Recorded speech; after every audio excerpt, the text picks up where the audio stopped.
भौजाई के रिश्ता बड़ा बेजोड़ होते। जब इनके दोनों जनी में बने तब और ना बने तब इंडिया पाकिस्तान मैच समझ ले। कोनो भौजाई अपने ननद से मजाक करे, कैसे करे?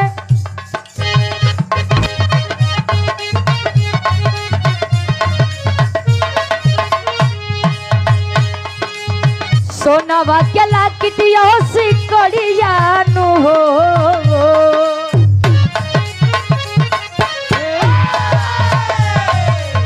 सोनावा के लाकिट सिकड़िया हो, बतावा ननदो के करे दी होल